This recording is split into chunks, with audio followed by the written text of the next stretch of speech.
In 1998, an American billionaire bought a private island in the Caribbean. From the outside, it looked like paradise, but behind the white beaches and luxury villas was one of the darkest scandals in modern history. This is a cold revenge story, and it really happened. Subscribe now, because stories like this don't come twice. In the year 1998, a man quietly bought a 75-acre island in the Caribbean. It was part of the United States Virgin Islands. The name of the island, Little St. James. From above, it looked unreal. Crystal clear water, white beaches, deep green trees. In the center stood a mansion that looked like a palace. Luxury guest houses surrounded it. 2 large swimming pools, a gym, even a private helipad. To the world, it was a billionaire's dream. But to locals living nearby, it had a different name. They called it Pedophile Island. According to multiple investigations and victim testimonies, girls between 12 and 17 years old were allegedly trafficked to this island. They were trapped, surrounded by ocean, no way to escape.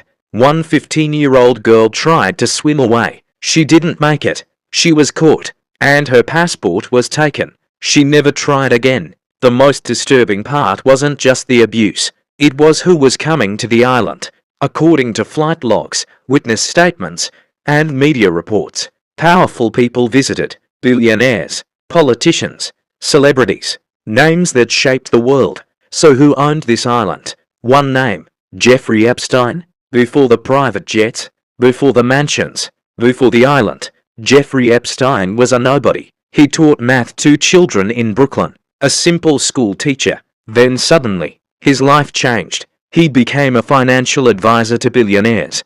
No clear explanation, no public record of how. Over time, Epstein reportedly built a fortune of over $600 million. His social circle included former presidents, global leaders, and elites. And for years, no one questioned it. In March 2005, everything changed. A 14-year-old girl walked into a police station in Palm Beach, Florida. Her parents were with her. She told police that a schoolmate had taken her to a rich man's house. She was promised $200 to $300 just for a massage. But when she arrived, Jeffrey Epstein greeted her wearing only a towel. What followed was later described as sexual abuse. When police asked if she knew other girls, she named 2. Those 2 named 2 more, and those named even more. The chain never stopped.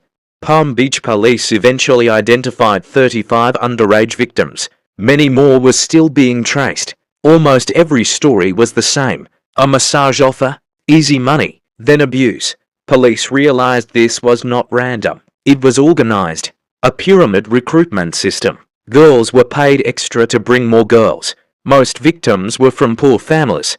Some were orphans. No protection, no one to fight for them. By 2006, the case was strong. So strong that the FBI launched an investigation. It was called Operation Leap Year. A 53-page federal report was prepared. Victims from multiple states came forward. Charges included international sex trafficking. This should have been the end. It wasn't. Behind closed doors, a deal was made. The U.S. attorney at the time, Alexander Acosta, negotiated with Epstein's lawyers. Heavy pause.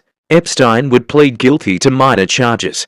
In return, he and his associates would get immunity. Even the victims were not informed. In 2008, Epstein was sentenced to 18 months. He served it in a private jail wing, was allowed to leave jail 6 days a week, returned only to sleep. He was released early. Justice never arrived. But somewhere, someone didn't forget. Her name was Julie K. Brown, an investigative journalist at the Miami Herald. For years, she followed the case quietly, reading documents, tracking victims. In 2018, she published a bombshell investigation. She called it Perversion of Justice. The public exploded. Pressure returned. In July 2019, Jeffrey Epstein was arrested again, this time in New York, this time for federal sex trafficking charges. He was facing up to 45 years in prison. For the first time, he could not escape, or so it seemed. On August 10, 2019, Jeffrey Epstein was found dead in his cell. Official cause: suicide. But questions appeared instantly. His cellmate was removed. Cameras were not working. Guards failed checks. No footage. No answers. Conspiracy theories spread across the world, and one phrase became global: Epstein didn't kill himself. Years later, political leaders promised transparency, promises to release the so-called Epstein files. But when documents were finally released, most names were blacked out, dates removed, details hidden, millions of pages still sealed. The question remains: who really visited the island? Who was protected? Who silenced the truth? And how many names have we still not seen? This was not just a scandal, it was a system.